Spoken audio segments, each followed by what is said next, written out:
The research station on Kepler 442b had been silent for 3 days when the rescue shuttle finally broke through the planet's dense atmosphere.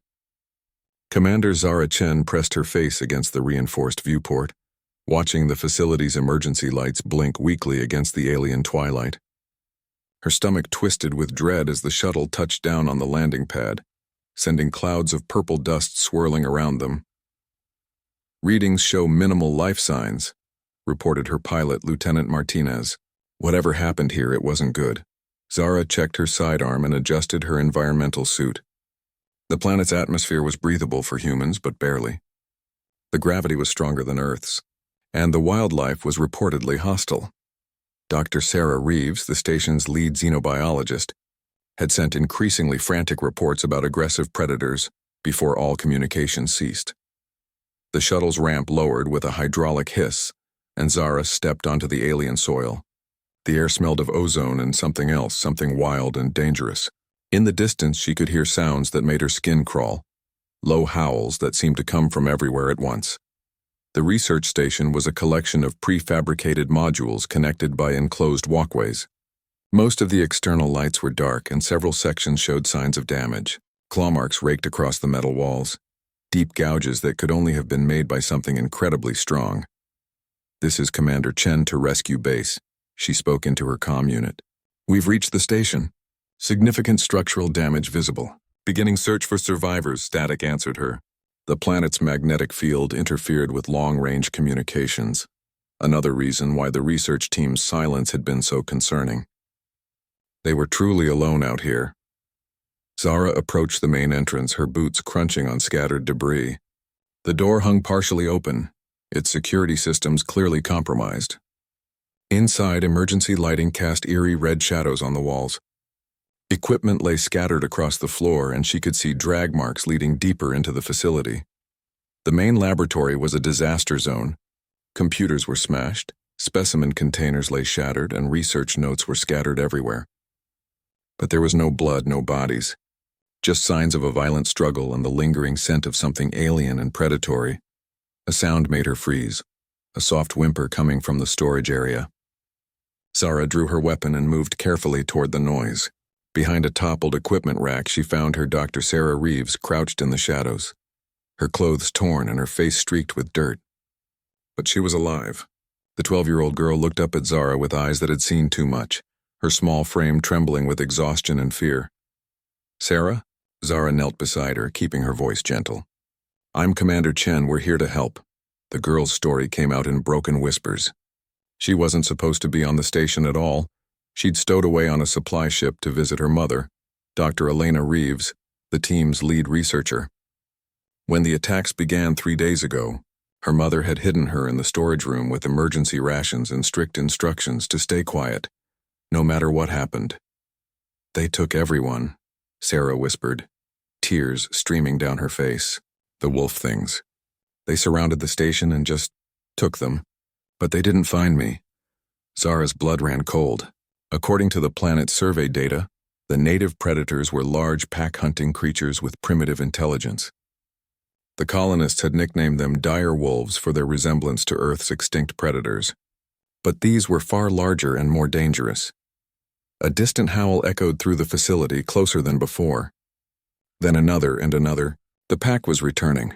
"We need to get to the shuttle," Zara said, helping Sarah to her feet. "Can you run?" The girl nodded, wiping her eyes. As they moved toward the exit, Zara noticed something odd about the damage around them. The claw marks were precise, almost surgical. Equipment had been selectively destroyed while other items remained untouched. This wasn't random animal behavior. It showed intelligence and purpose. They reached the corridor leading to the exit when the lights went out completely. Emergency power had finally failed, plunging them into the alien twilight that filtered through the damaged walls. In the darkness, glowing eyes appeared at the far end of the corridor. The dire wolves had found them. Zara counted at least 6 pairs of eyes, each set standing nearly 4 feet off the ground. The creatures were massive, easily the size of earth bears, but built like predators. Their eyes held an intelligence that made her skin crawl. These weren't just animals hunting for food. "Stay behind me," she whispered to Sarah, raising her weapon. The plasma rifle would be effective, but she only had one clip and no backup. Once she started shooting, she'd have to make every shot count. The lead wolf stepped into a shaft of dying sunlight, and Zara got her first clear look at their pursuers. Its fur was midnight black with silver markings that seemed to shift and flow in the dim light. Its muscles rippled under its coat as it moved with deadly grace. But it was the creature's face that truly terrified her. Elongated and predatory, with far too many teeth and eyes that burned with malevolent intelligence. The pack spread out, moving to surround them with tactical precision. These weren't just predators, they were soldiers. Sarah's hand gripped Zara's arm and she could feel the girl trembling. But when she glanced down, she saw something unexpected in the child's eyes. Not just fear, but determination. This 12-year-old had survived alone in hostile territory for 3 days while trained researchers had been captured or killed. The lead wolf took another step forward, its lips pulling back to reveal fangs the length of Zara's fingers. The creature's growl was low and menacing, but there was something else in its voice, something that almost sounded like speech. Then Sarah did something that made Zara's heart stop. The girl stepped out from behind her protector and spoke directly to the massive predator. "I know you understand me," she said, her young voice steady despite her fear. "You've been watching me. You could have taken me any time in the last 3 days, but you didn't. Why?" The lead wolf's massive head tilted slightly, its burning eyes fixed on Sarah with an intensity that made Zara's trigger finger itch. The silence stretched between them, broken only by the soft growls of the pack members positioned around the corridor. Zara could feel sweat beading under her environmental suit despite the planet's cool temperature. Then the impossible happened. The lead wolf opened its mouth and spoke. "Small human." The creature's voice was deep and resonant, with an odd harmonic quality that suggested a vocal structure far different from human anatomy. "You show wisdom beyond your years. Most of your kind flee or fight when they see us. You do neither." Zara's weapon trembled in her hands. Intelligent alien life was the holy grail of xenobiology, but first contact protocols never covered situations like this. These creatures had apparently abducted an entire research team, and now they were having a conversation with a 12-year-old girl. Sarah took another small step forward, ignoring Zara's sharp intake of breath. "You've been testing me, haven't you? Watching to see what I would do. You left food where I could find it. You made noise to scare away the smaller predators. You've been protecting me." The wolf's lips pulled back in what might have been a smile, revealing those terrible fangs. "Perceptive. Your pack was taken for evaluation. We needed to understand your species better. But you were different. You adapted. You survived. You showed the qualities we respect." "What qualities?" Sarah asked, her scientific curiosity apparently overriding her fear. Even in this terrifying situation, she was her mother's daughter. Resilience. Intelligence. The ability to remain calm when faced with the unknown. The wolf's gaze shifted to Zara, and she felt like prey being evaluated by a predator. "Your guardian here arrived with weapons drawn, ready to fight. Admirable but predictable. You chose to communicate first. This is wisdom." Zara found her voice, though it came out rougher than she intended. "Where are the other humans?" "The research team?" "Safe," the wolf replied, though something in its tone suggested the definition of safe might be relative. "They are guests of the Pack Council, being studied as we study all new species that enter our territory. Your kind is interesting. Weak in body but strong in spirit. You adapt quickly to new environments." "Studied how?" Zara's grip tightened on her weapon. The wolf's ear flicked in what might have been amusement. "Not dissection, if that concerns you. We are not barbarians. We observe behavior, test responses to various stimuli, measure intellectual capacity. Your researchers have been providing fascinating data." Sarah stepped even closer to the massive predator, now near enough to touch. Zara fought every instinct screaming at her to pull the girl back. "You're scientists too, aren't you? That's why you took them. You're studying us the same way we came here to study you." "Indeed, small one. We are the Vorthak, and we have watched the stars for longer than your species has existed. When we detected your metal nest on our world, we were curious. Your kind builds and explores and asks questions. These are traits we value." The other pack members began moving closer, their glowing eyes fixed on the two humans. Zara counted 8 of them now, each easily capable of tearing her apart despite her advanced weaponry. But their body language wasn't aggressive. It was curious. "You mentioned a pack council," Sarah said. "Are you taking us there?" "That depends," the lead wolf replied. "Your guardian carries weapons and speaks of rescue. But you, small one, you speak of understanding. The council would be most interested in meeting you." Zara stepped forward, her protective instincts overriding her caution. "She's just a child. If you want to study humans, study me. Leave her out of this." The wolf's attention turned to her, and Zara felt the weight of ancient intelligence behind those burning eyes. "You would sacrifice yourself for one not even of your own bloodline?" Without hesitation. "Interesting." The wolf looked between them. "Tell me, Guardian, what is your primary mission here?"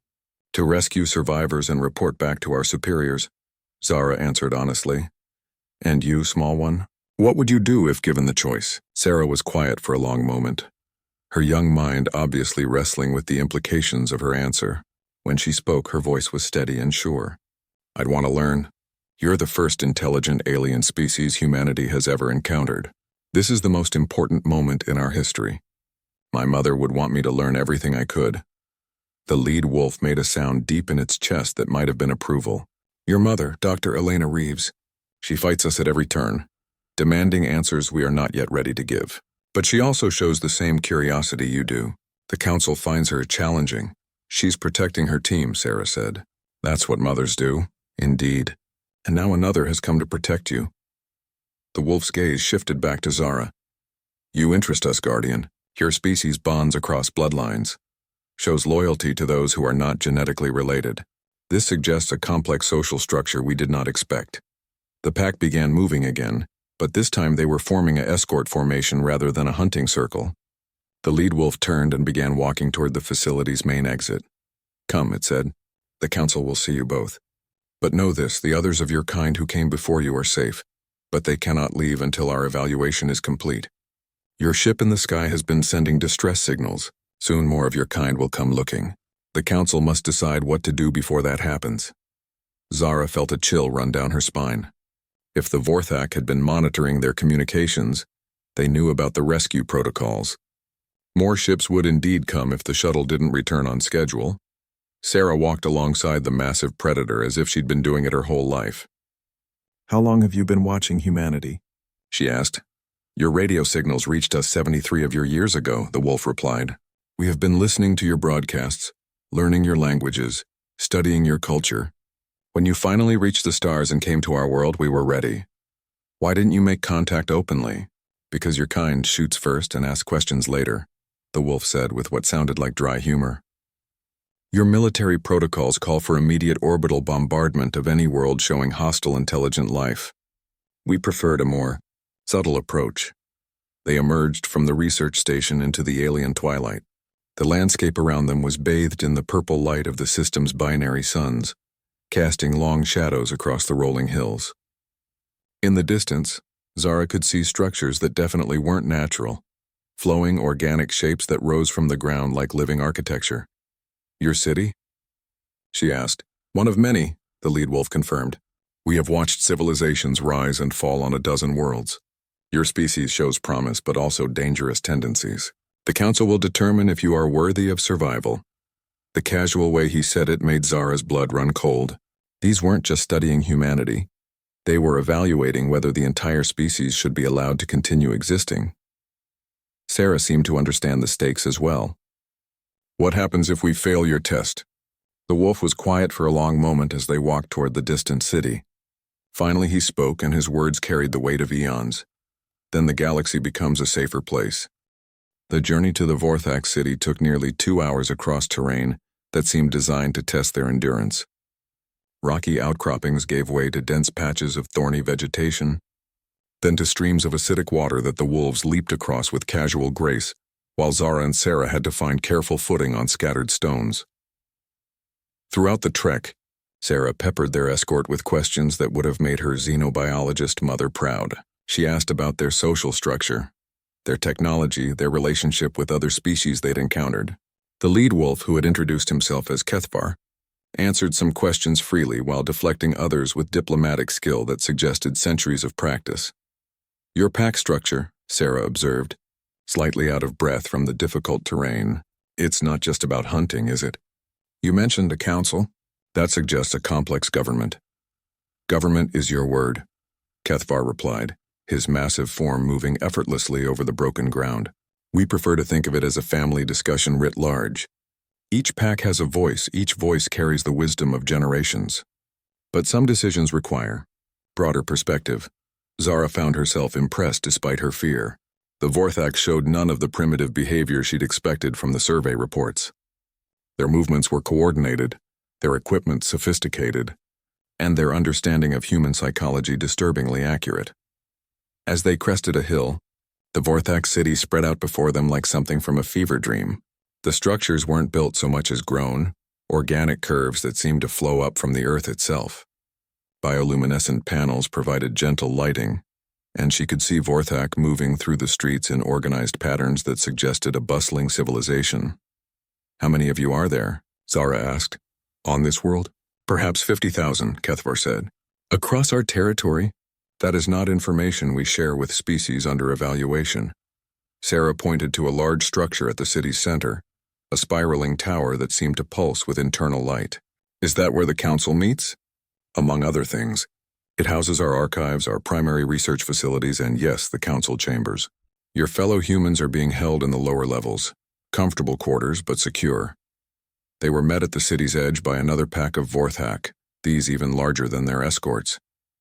The newcomers wore what appeared to be ceremonial armor, made from some kind of organic material that shifted color in the alien light. Their leader, a massive female with scars across her muzzle, approached Kethvar and spoke in rapid harmonic tones that sounded like music and growling combined. Veltara reminds me that bringing armed humans into the city violates protocol, Kethvar translated. I have explained the circumstances, but she insists you surrender your weapons. Zara's hand moved instinctively to her sidearm. The plasma rifle slung across her back and the pistol at her hip were her only advantages in this situation. Without them, she and Sarah would be completely helpless. It's okay, Sarah said quietly. They could have killed us already if they wanted to. The weapons won't help if they decide we're a threat. The girl's logic was sound, but it went against every military instinct Zara possessed. Still, she slowly unclipped her belt and handed over both weapons. The Vorthak who received them handled the devices with careful interest, clearly familiar with human technology. Your small one shows wisdom, Veltara said, her voice carrying an authority that made it clear she was high in the pack hierarchy. Perhaps there is hope for your species after all. They were escorted through streets lined with curious Vorthak. Young ones peered out from behind their elders, their eyes bright with the same curiosity Sarah was showing. Adults stopped their activities to watch the humans pass, some making those harmonic sounds that seemed to be their equivalent of conversation. They're beautiful, Sarah whispered, and Zara had to admit the girl was right. Despite their fearsome appearance, there was something graceful about the Vorthak, an elegance in their movements that spoke of millions of years of evolution. The spiral tower was even more impressive up close. Its walls seemed to be made of living material that responded to touch, glowing softly when the Vorthak placed their paws against it. Inside, the architecture defied human understanding. Rooms that changed size and shape, corridors that seemed to extend infinitely before suddenly opening into vast chambers. They were brought to a circular room, lined with what appeared to be viewing screens showing various scenes from around the galaxy. Zara recognized several star systems that human explorers had mapped, but others showed alien worlds unlike anything in human databases. The Council will see you now, Kethvar announced. A section of the wall simply dissolved, revealing a chamber beyond that took Zara's breath away. The room was enormous, easily 100 meters across, with a domed ceiling that showed a real-time view of the starfield above. Around the chamber's edge sat perhaps 30 Vorthak, each one ancient enough that their fur had turned silver-white with age. At the chamber's center stood 3 figures that made even the other council members seem small. These were Vorthak in their prime, their fur thick and lustrous, their eyes holding the weight of eons. But it was their bearing that truly impressed. These were beings who had seen the rise and fall of civilizations. Humans, the center figure spoke, its voice resonating through the chamber without need for amplification. I am Mordeth, Prime of the Council. We have been eager to meet you. Sarah stepped forward before Zara could stop her. Prime Mordeth, I'm Sarah Reeves. Thank you for seeing us. I know this situation isn't what any of us expected. The ancient Vorthak's lips pulled back in what was definitely amusement. Indeed, young one. Your arrival has complicated our evaluation considerably. Your fellow humans arrived with scientific equipment and protocols. You arrived with courage and curiosity. Most intriguing. What's happened to my mother and the others? Sarah asked. Kethavar said they were safe, but what does that mean exactly? They are unharmed, another council member replied. They have been given comfortable quarters and allowed to continue their research under supervision. Dr. Reeves has been most vocal about her demands to see you. Then why haven't you let her? Zara interjected, her protective instincts overriding diplomatic concerns. Prime Mordeth's attention turned to her, and she felt like an insect under a microscope. Because, Commander Chen, we needed to see how humanity responds to separation and stress. Your Dr. Reeves has shown remarkable leadership qualities, organizing her team and attempting escape 3 times despite being told cooperation would ensure better treatment. Escape attempts sound like normal human behavior to me, Zara said. Indeed. But it also demonstrates that your species prioritizes freedom over safety, group loyalty over individual survival. These are traits we have seen in only 2 other species in our long history.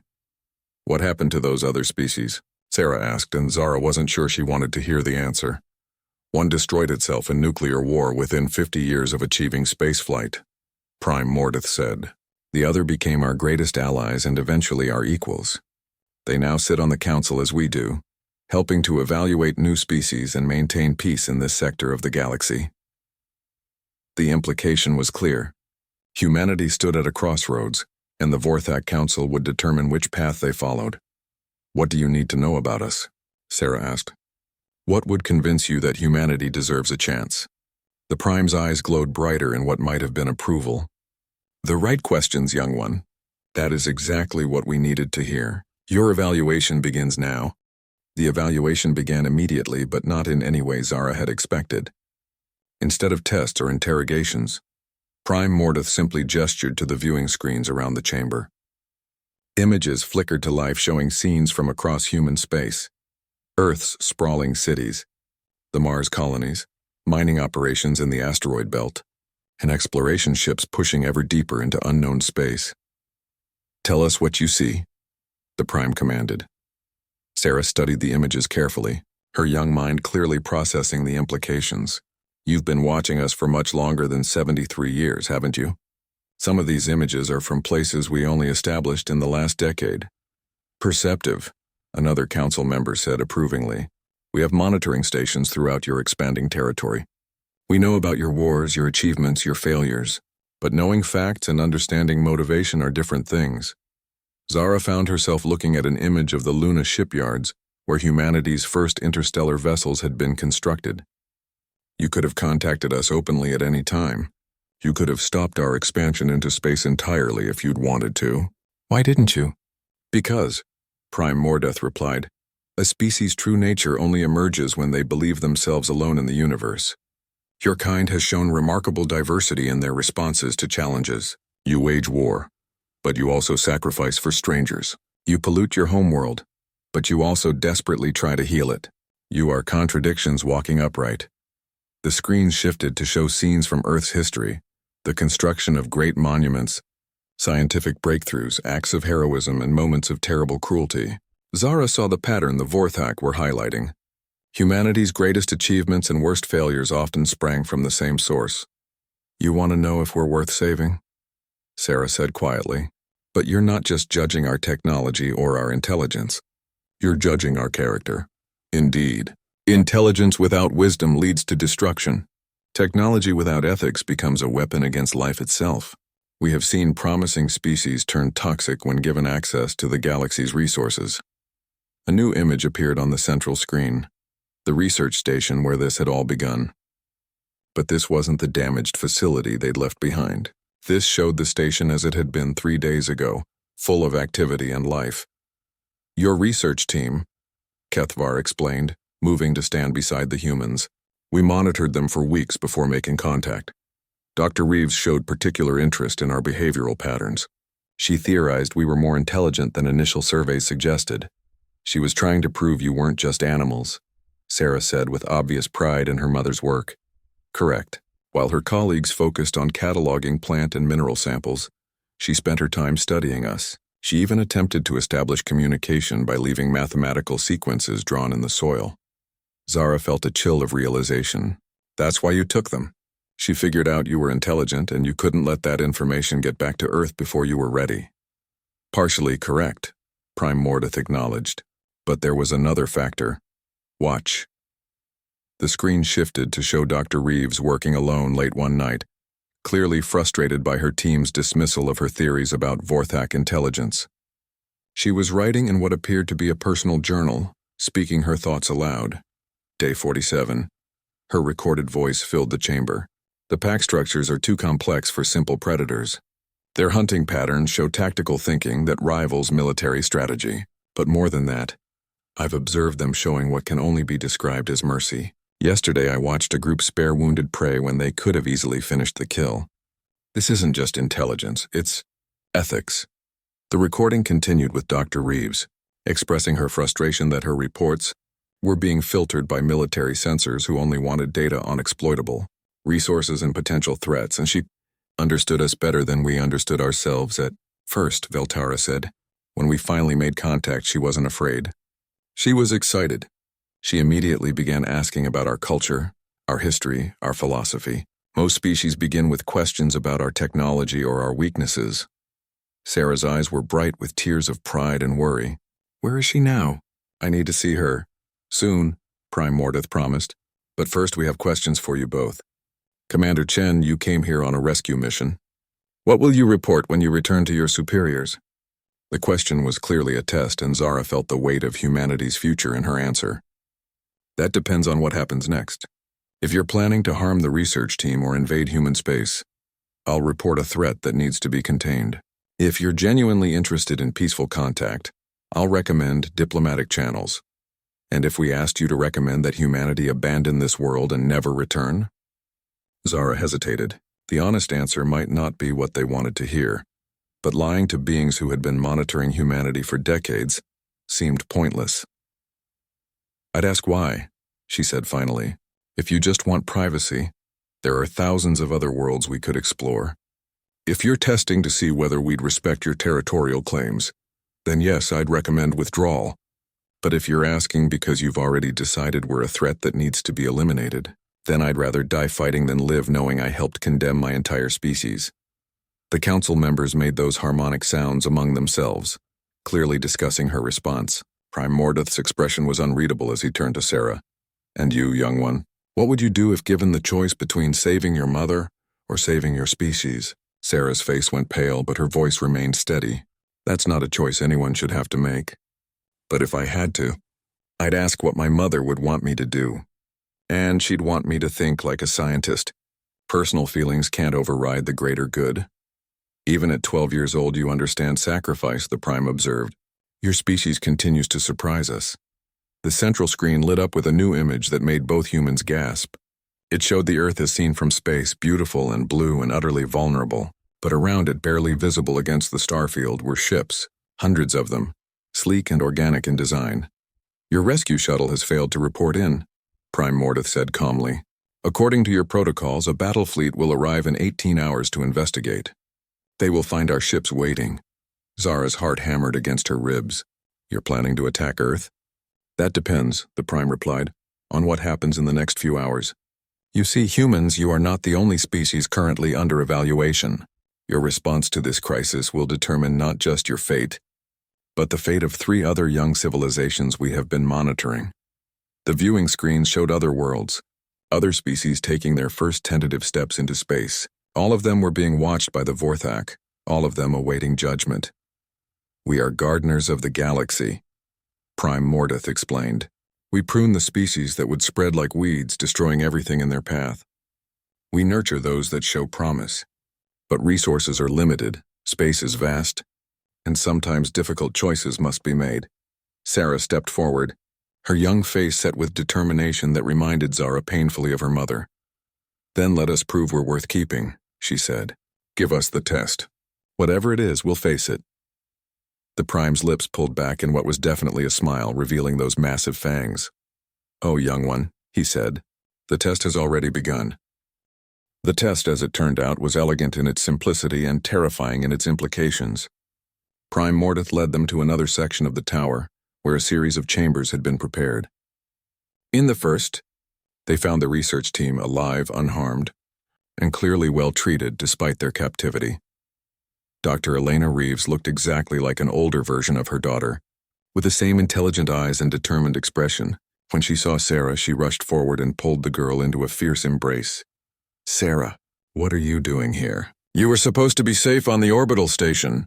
Her maternal concern quickly shifted to scientific curiosity as she looked at Zara and their Vorthak escorts. "Commander Chen, I presume? What's the situation?" "Complicated," Zara replied, watching the reunion with mixed emotions. "The Vorthak aren't just intelligent. They're evaluating humanity's worthiness to exist. We're all part of some kind of test." Dr. Reeves studied the council members with the intense focus of a scientist faced with the discovery of a lifetime. "Evaluating how? What are the parameters?" "Your response to an impossible choice," Prime Mordeth answered. "In the next chamber, you will find representatives of 3 other species currently under our protection. One is dying from a plague that only human medical technology can cure. Another possesses knowledge that could advance your civilization by centuries, but sharing it would doom their own people to slavery by more advanced neighbors. The third offers you a weapon powerful enough to defend Earth against any threat, but using it would require the destruction of an entire star system." The implications hit Zara like a physical blow. "You want us to choose which species lives or dies based on what benefit they provide to humanity?" "Not quite," Belterra said.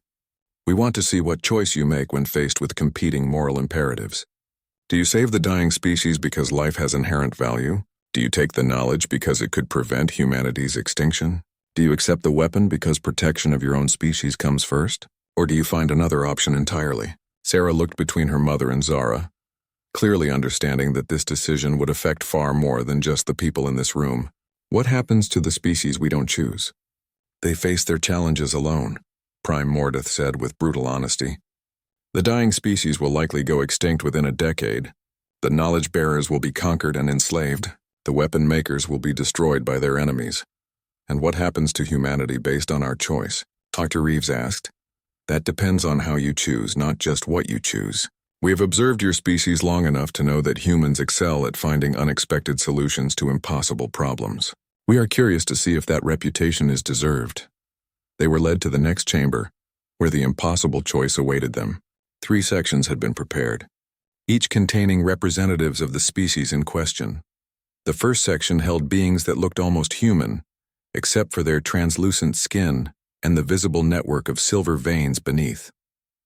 They were clearly ill, their movements sluggish and their breathing labored. A holographic display showed medical data that made Dr. Reeves gasp. "Genetic plague," she whispered, "but it's artificial. Someone engineered this disease specifically to target their cellular repair mechanisms. Our medical nanobots could fix this easily. We developed similar technology to treat radiation sickness in the deep space miners." The second section contained a single being that defied easy description. It seemed to shift between different forms, sometimes crystalline, sometimes gaseous, sometimes something that hurt to look at directly. When it spoke, its voice came from everywhere at once. "Greetings, young species. We are the Zeftai, and we offer knowledge of dimension folding, temporal mechanics, and consciousness transfer. With this knowledge, your people could transcend physical limitations and explore realities beyond your current understanding." The third section held creatures that looked like living metal sculptures, their bodies gleaming and angular. Their leader stepped forward and projected a holographic star map showing a weapon of unimaginable power. "We are the Kethmori," it said in a voice like grinding gears. "Our enemies approach with a fleet that will glass your homeworld within the year. We offer you the Stellar Cascade, a weapon that can detonate stars themselves. One use will eliminate the threat forever, but the process will consume our home system and everything in it." Zara felt sick. Each choice represented millions of lives, and there was no way to save everyone. The Vorthak were watching their reactions carefully, clearly analyzing every micro-expression and word. Sarah walked slowly between the 3 sections, her young mind grappling with adult complexities that no child should have to face. But as Zara watched her, she began to see something that the Vorthak might have missed. "Dr. Reeves," Sarah said suddenly, "the plague affecting the first species.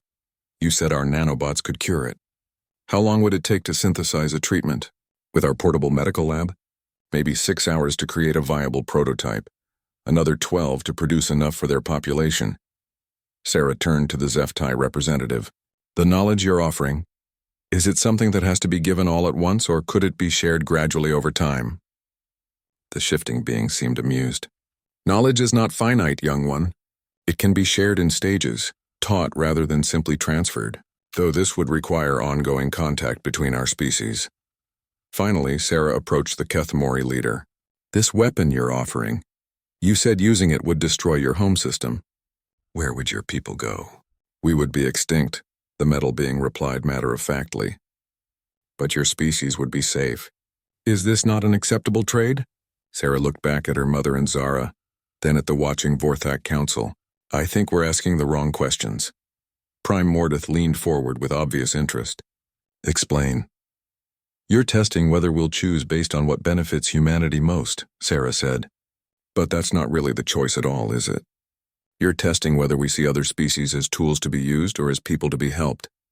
She walked back to the center of the chamber, addressing all 3 alien species directly. "We don't want your knowledge if it means ongoing contact puts you at risk," she told the HFY. "We don't want your weapon if it means your extinction," she said to the Kethmori. "And we can't ignore suffering when we have the power to stop it," she finished, looking at the plague-stricken beings. Dr. Reeves smiled with obvious pride. "What are you proposing, honey?" "We help the plague victims because it's the right thing to do, not because we expect something in return. We offer the Kethmori sanctuary on human worlds if they need somewhere to go, and we ask the HFY if they'd be willing to teach us gradually, as equals and friends, not as desperate students demanding immediate answers." The chamber fell silent. The 3 alien species looked stunned, clearly not having expected this response. The Vorthak Council members were making their harmonic sounds again. But there was something different in their tone. Prime Mordeth stood slowly, his ancient eyes fixed on Sarah. "And what of the threat to Earth? The fleet that approaches your homeworld?" Sarah's voice was steady despite her youth. "We'll face it with whatever resources we have. If we're meant to survive as a species, we'll find a way that doesn't require the extinction of others. If we're not..." She shrugged with a maturity that broke Zara's heart. "Then at least we'll know we remain true to who we are." The Prime approached Sarah until his massive form towered over her. For a terrifying moment, Zara thought he was going to reject humanity's response. Then the ancient Vorthak did something unprecedented. He knelt. "Young one," Prime Mordeth said, his voice filled with something that might have been wonder. "In 3,000 years of evaluating species, you are the first to refuse all options in favor of a 4th path we did not offer. You have chosen compassion over advantage, cooperation over exploitation." The other council members began kneeling as well, and Zara felt reality shift around her as she understood the true nature of the test. "There is no approaching fleet, is there?" Dr. Reeves said quietly. "No," the Prime confirmed. "The threats, the impossible choices, the time pressure, all designed to see if your species would abandon its principles when faced with extinction. Most species fail this test. They choose based on self-interest and condemn others to suffer for their survival." Sarah looked confused. "But what about the plague?" "That's real, isn't it?" "Oh yes, quite real," the Prime said. "As is the knowledge the HFY offer, and the weapon technology of the Kethmori. The test was never about choosing between them. It was about recognizing that the choice itself was false." The revelation hit Zara like lightning. "You're all working together. The 3 species, the Vorthak, you're testing whether we're worthy to join some kind of alliance." "The Galactic Cooperative," Veltara confirmed. 47 species working together to maintain peace and foster the development of younger civilizations. Each member was tested as you were tested. Each chose cooperation over conquest. Sarah was grinning now, the weight of impossible decisions lifting from her young shoulders. "So we passed?" Prime Mordeth's expression was the closest thing to a smile Zara had ever seen from a Vorthak. "Young one, you didn't just pass. You have given us hope that the next generation of galactic citizens will be wiser than those who came before." The revelation that humanity had passed the test should have been cause for celebration. But Sarah's next question sobered everyone in the chamber. What happens to species that fail the test? Prime Mordeth's expression grew distant, and for a moment his ancient eyes held the weight of difficult decisions made across millennia. They are given time to grow and change. Some eventually mature enough to try again. Others— he paused, clearly choosing his words carefully. Others prove that their nature is incompatible with galactic peace. The implications hung heavy in the air. The Vorthak weren't just gardeners of the galaxy. They were its guardians. With all the terrible responsibilities that entailed, Dr. Reeves stepped forward, her scientific mind already racing ahead to the larger picture. How many species have you evaluated? How many have passed? In 3,000 years, we have encountered 137 spacefaring species, Veltara replied. 47 now comprise the cooperative. 23 are still developing under our guidance. 31 destroyed themselves before we could intervene. And 36, she didn't finish the sentence. She didn't need to. Sarah looked stricken. You had to stop them. We prefer to think of it as preventing greater suffering, Prime Mordeth said gently. A species that would genocide others for resources, that would poison worlds for profit, that would enslave entire civilizations for convenience. Such species spread like infection if left unchecked. Sometimes the needs of the many outweigh the rights of the few. Zara found herself thinking about humanity's own history, the wars, the atrocities, the times when they'd come close to destroying themselves.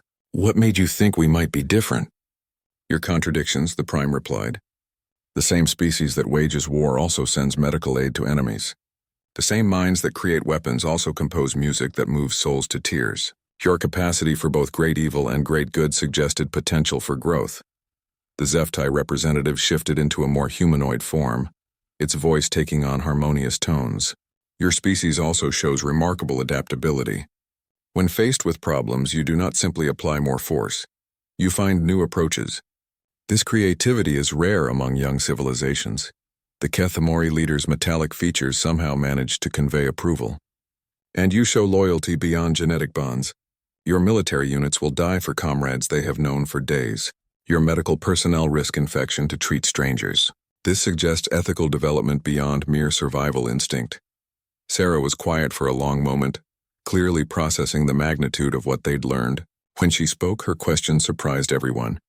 Can we help with the other species you're evaluating? The ones that are still developing? Prime Mordeth's ears perked forward in obvious surprise. Explain your thinking, young one. Well, you've been doing this alone for 3,000 years. That's a huge responsibility for one species, even one as advanced as yours. And you said the cooperative has 47 members now. Maybe it's time to share the burden. Dr. Reeves looked at her daughter with obvious pride and concern. Sarah, you're talking about humanity taking responsibility for the fate of other species.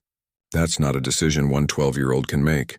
I know, Sarah replied, but it's a conversation we need to have, isn't it? If we're joining this cooperative, we need to understand what that means. And if other species are struggling with the same challenges humanity faced, maybe our perspective could help. The three alien species exchanged what appeared to be meaningful looks. Finally, the Zeftai spoke. The young one raises an interesting point. Humanity's recent emergence from their own destructive phase might provide insights that species who transcended those challenges millennia ago have forgotten. Zara felt a chill of responsibility settling over her. You're talking about humanity becoming judges of other species' right to exist. Not judges, Prime Mordeth corrected. Counselors, teachers, guides. The decision to intervene with force has only been made 12 times in our history, and each time only after centuries of attempted assistance failed. Show us, Sarah said suddenly. Show us one of the species you're currently evaluating. Let us see what this actually looks like. The viewing screens around the chamber lit up with images of a world that looked remarkably similar to Earth. The beings living on it were bipedal, technologically advanced, and clearly on the verge of interstellar travel. But as Zara watched their behavior patterns, her heart sank. These beings had developed spaceflight, but their first use of it was to strip mine asteroid belts, leaving debris fields that threatened their own planet. They had achieved global communication, but used it primarily to coordinate resource wars that were devastating their biosphere. Most disturbing of all, They had discovered other life-bearing worlds in their system and were planning to sterilize them for easier colonization. "How long have you been watching them?" Dr. Reeves asked. 87 years, Veltara replied. "We have made subtle contact 17 times, offering alternatives to their destructive practices. They respond with suspicion, aggression, and attempts to reverse engineer our technology for weapons." Sarah studied the images with the analytical mind she'd inherited from her mother. "They're afraid. Look at their body language, their social structures. They're acting like a species that expects to be conquered, so they're trying to conquer first." An astute observation, the Prime acknowledged. "Their world has a history of catastrophic meteor impacts that regularly reset their civilization. They have learned to view the universe as hostile and finite. Then they need to learn that it's not," Sarah said with the confidence of youth. "They need to see that there's another way." Zara felt something cold settle in her stomach. "Sarah, what are you thinking?" The girl turned to face the assembled representatives of the Galactic Cooperative, her young face set with determination that reminded Zara powerfully of her mother. "I'm thinking humanity's first assignment as junior members of the cooperative should be helping this species learn to trust. We understand fear. We understand the feeling that the universe is trying to kill you. And we learned, slowly, painfully, but we learned, that cooperation works better than conquest." The chamber fell silent as the implications of her words sank in. Prime Mordeth studied Sarah with eyes that had seen the rise and fall of empires. "You would risk human lives to save a species that might turn hostile the moment they achieve true spaceflight." "I would risk human lives to save a species that reminds me of humanity 50 years ago," Sarah replied. "Because someone, Yuman, gave us a chance to prove we could be better. Don't they deserve the same opportunity?" The Prime looked around the chamber at his fellow council members, at the representatives of the cooperative species, and finally back at the small human girl who had just volunteered her entire species for one of the most dangerous assignments in the galaxy. Then he began to laugh, a sound like distant thunder that somehow managed to convey both amusement and deep respect. "Young one," he said when he could speak again, "I believe your species is going to fit in very well indeed." 6 months later, Sarah stood on the observation deck of the human diplomatic vessel Endeavor, watching the first joint operation between humanity and the Galactic Cooperative unfold in the space around Ketha Prime. The planet below was brown and scarred from centuries of resource wars, but its people had finally agreed to meet with representatives from the stars. The negotiations had been difficult. The Kethvani, as they called themselves, were indeed as suspicious and aggressive as the Vorthak had warned. Their first response to contact had been to launch nuclear missiles at the cooperative fleet. It had taken weeks of careful communication to convince them that the strange ships in their sky weren't an invasion force. "Nervous?" Dr. Elena Reeves asked, joining her daughter at the massive viewport. "Excited," Sarah replied, though her hands were trembling slightly. At 12 and a half, she was officially the youngest diplomatic consultant in human history. Her insights during the evaluation had earned her a place on the contact team, much to her mother's pride and terror. Through the transparent aluminum, they could see the carefully orchestrated dance of first contact. Vorthak ships maintained a protective perimeter, while smaller vessels from a dozen cooperative species approached the planet in peaceful formation. The human contribution was modest but crucial. 3 medical ships loaded with technology to help repair the environmental damage the Kethvani had inflicted on their world. The Kethvani delegation is requesting private communication with the human representatives, announced Commander Zara Chen from the bridge. She'd been promoted and reassigned to the diplomatic corps, though she still carried herself like the military officer she'd once been. Sarah and her mother made their way to the communication chamber where a holographic projector displayed the image of the Kethvani leader. The being was tall and angular, with skin that seemed to shift between metallic and organic textures. Its eyes held the wariness of a species that had learned to expect betrayal. "Humans," the leader said in accented but clear standard. "I am War Prime Zethok. My people have agreed to this meeting, but we have conditions." "We're listening," Dr. Reeves replied diplomatically. "Your cooperative speaks of peace, of cooperation, of shared knowledge. But we have heard such words before from those who wish to exploit us. Why should we believe you are different?" Sarah stepped forward before her mother could respond. "Because we almost destroyed ourselves too. The War Prime's expression shifted with interest. Explain. 200 years ago, my species came very close to nuclear war. We poisoned our oceans, strip-mined our continents, and fought over resources just like you're doing now. The only difference is that we learned to stop before it was too late. And what taught you this lesson? Sarah glanced at her mother, then back at the alien leader. Fear. We got so scared of destroying ourselves that we finally started working together instead of against each other. But we had to want to change first. The War Prime was quiet for a long moment. The wolf beings who first contacted us. They say you have technology that could heal our world. What do you want in return? Nothing, Sarah said simply. We offer it freely because it's the right thing to do. Nothing is given freely. There is always a price, Dr. Reeves spoke up. The price is that you use the time our help buys you to learn cooperation instead of conquest. We're not asking you to join the cooperative immediately, or even ever. We're asking you to try a different path and see where it leads. Over the next several hours, the negotiations continued with painful slowness. The Kethivani had been burned by false promises before, and their natural suspicion made every agreement a battle. But gradually, Sarah began to see progress. The breakthrough came when War Prime Zethok asked to speak with Sarah privately. When the communication channel was secured, the alien leader leaned forward with obvious intensity. You are young, Zethok observed, yet your elders defer to your judgment. This suggests either great wisdom or great foolishness on their part. Maybe both, Sarah replied honestly. I don't have all the answers, but I know what it's like to be afraid, and I know what it's like to hope things could be better. You speak of your species near destruction as if it were a lesson learned, but how do I know you will not return to your old ways when resources become scarce or territory is threatened? Sarah considered the question carefully. You don't, just like we don't know for certain that you won't use our help to become better conquerors instead of better neighbors. But that's what trust means, choosing to believe in the possibility of good even when you can't guarantee it. The War Prime's expression was unreadable. And if we betray that trust? Then the cooperative will be very disappointed, and you'll probably face the same choice our species did, learn to cooperate or face the consequences of continued aggression. To Sarah's surprise, Zethok's features shifted into what might have been a smile. You speak truth, young human. Your words carry the weight of experience despite your few years. Actually, Sarah said, they carry the weight of other people's experience. I'm standing on the shoulders of everyone who came before me, the ones who made mistakes so I could learn from them. The War Prime nodded slowly. Perhaps it is time for my people to stand on shoulders other than our own. The formal agreement was signed 3 days later in a ceremony that would be remembered as one of the most significant moments in galactic history.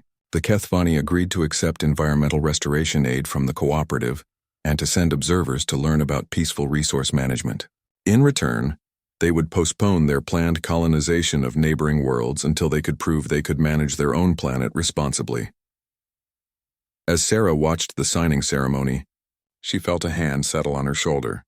Prime Mordeth had arrived for the occasion, his massive form somehow managing to look diplomatic in the formal robes of the cooperative. Proud of your work, young one? He asked. Hopeful, Sarah replied. This is just the beginning. They could still choose the wrong path. Indeed, but they could also choose the right one. You have given them that option, and sometimes that is all any of us can do. Sarah looked around the chamber at the gathered representatives, humans working alongside Vorthak, Zeftai consulting with Keth Mori, and dozens of other species she was still learning to identify. 6 months ago, she'd been a stowaway on a research station. Now she was part of something that spanned the galaxy. Prime Mordeth, she said. When you first found me hiding in that storage room, did you know it would lead to this? The ancient Vorthak's eyes glowed with what she'd learned to recognize as amusement. Young one, in 3,000 years of evaluating species, I have learned that the most important moments often come from the most unexpected sources. A child who refuses to be afraid, a mother who chooses curiosity over caution, a soldier who protects without question. These small acts of courage reshape the galaxy more than any weapon or technology. As if summoned by his words, Commander Chen and Dr. Reeves joined them at the viewport. The four of them stood together watching as the first joint human Kethvani environmental restoration ship departed for the planet's surface. So what's next? Zara asked. The cooperative mentioned there are 22 other species under evaluation. Patience, Commander, Prime Mordeth replied. Your species has just taken its first steps into a much larger universe. There will be time for additional assignments once you have fully integrated into the cooperative structure. Sarah smiled, her mind already racing with possibilities. Somewhere out there were other young species struggling with the same challenges humanity had faced. Other worlds where fear and suspicion were driving people toward destruction instead of cooperation. And now, for the first time in galactic history, there was a species in the cooperative that remembered what it was like to be afraid, to be alone, to believe that the universe was trying to kill you. We'll be ready, she said quietly. Prime Mordeth's lips pulled back, and that expression she'd learned meant approval among his people.